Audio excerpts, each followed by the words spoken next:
Hey y'all, it's Carol. I got another one for you today and it's pretty easy. It only takes about 15 minutes. I hope you do it. We're doing a very quick tip today. Just how to make a nice, easy, starry sky. And I'm pre-wetting my paper, but not too much. I don't want it soaked, which is why I'm not using my mop brush. I have these big old mop brushes, but if you use those, you're going to put too much water and it just won't work for what we're trying to do here, which is snow effects with salt. So I'm very quickly wetting it down. I'm grabbing Prussian blue, and you could use any blue you like. I just happen to like Prussian for a night sky. Almost to the bottom. Soften up a little of my Payne's gray. I like to add a little Payne's gray to my skies, particularly towards the top. Now I've got to work quickly. I also like to add a little bit of either violet, or in this case, I'm adding a little red because red and blue makes violet, right? So that is adding a little bit of fun color up there. Now I'm going to let this set for just a minute because we need it to lose its gloss. It's got to lose its gloss. In the meantime, I'm going to wipe the bottom off and you'll see why in a minute. There we go. The rest of it is sitting. It's wet. We're waiting for it to lose the gloss. The brush I was using, by the way, was angled, but it doesn't have to be angled. It's a 1/2 inch angled. You could use a flat. You could use this round. The round doesn't cover the sky very quickly. And the whole point about this is if you want it all to blend together, you got to do it fast. If you put it real slow, then the edges start to dry and you get all these lines in it. So the trick is to apply it fast. Let's see if that's starting to lose its sheen. Not yet.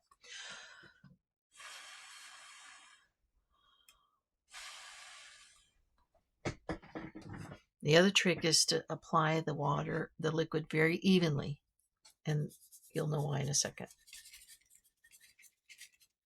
Now, I sprinkle that from way high up because if I do it close, if you do it too close, then you get too many clumps and it doesn't spread out very evenly. And I can see right now there's a couple areas that didn't get very much, so I'm going to grab a little bit out of my hand and just add some more in those areas. Very, very gently moving my fingers so that not all clumps come out, but just little individuals. So we want it to look like a starry sky. Now that salt is starting to pull color from the paper. It's really quite unique. As it pulls the color from the paper, it looks like a starry sky. Isn't that neat? And while that does that, I'm going to take my number 8 round and I'm just going to put some, using the Payne's Gray, I'm just going to put some slight hints of hills down here.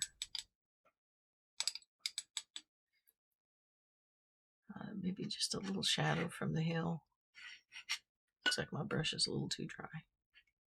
There we go. Just some shadows in the snow.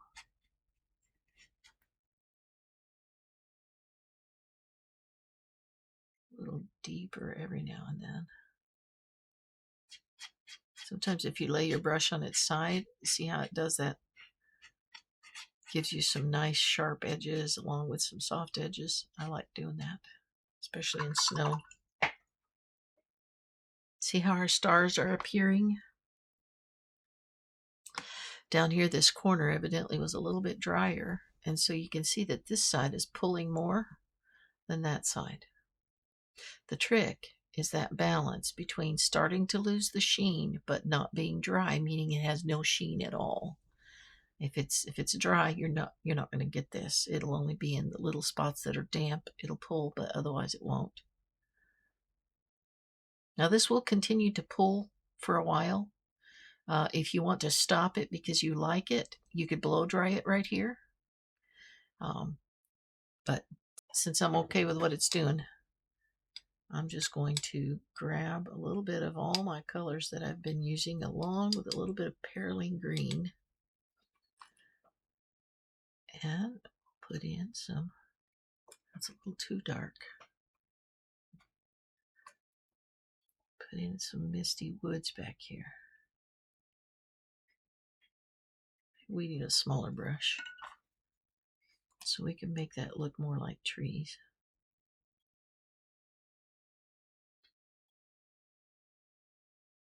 Little zigzagging back and forth.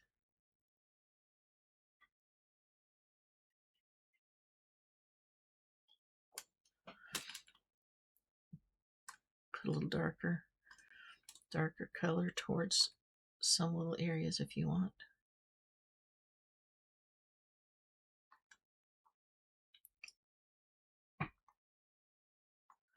I'm going to wet that a little more so it's not quite as dark.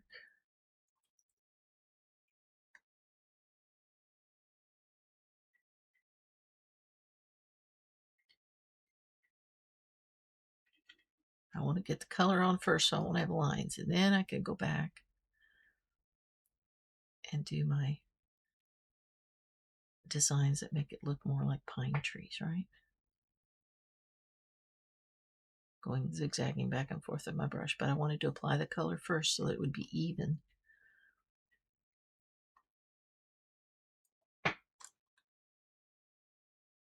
Maybe there's one right in here.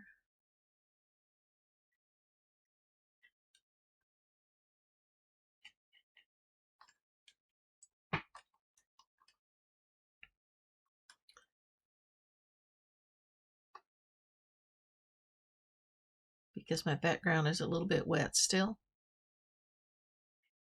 See how it's kind of flowing into the background a little bit, which actually looks pretty cool.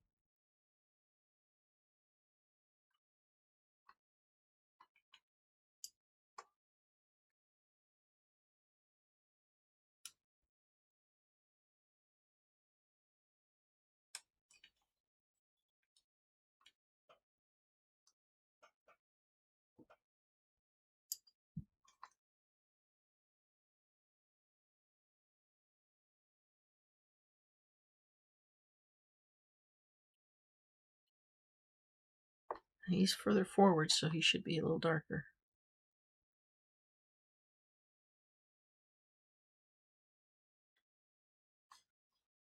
Probably should put another one. I'm making this up as I go, folks, so hopefully it comes out all right.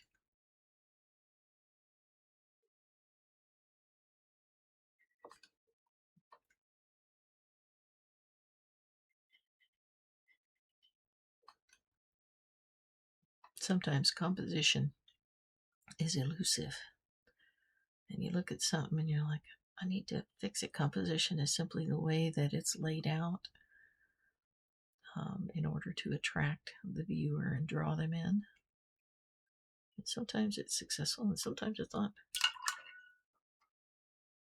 Now we should have 3 trees, not 2.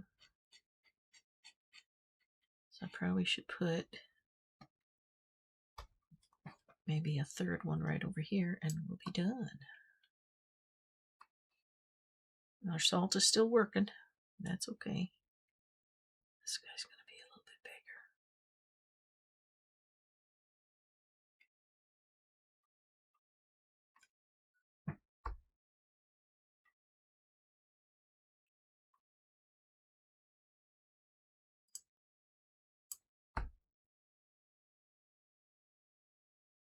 He's coming down in the foreground, so he needs to be darker, right?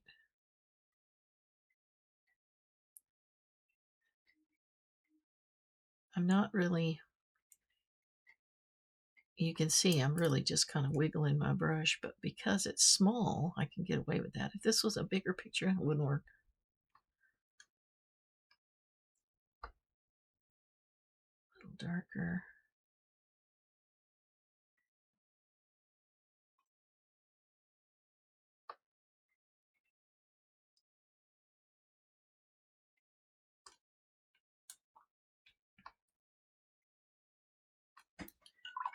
Okay, I think Let that set. We're going to say that's done. And what I'm going to do is I'm going to go have some lunch, and then I'm going to come back and I will show you what it looks like when the salt is finished doing its thing. Under the tree should probably be bluer, not greenish. So just added a little bit of our blue.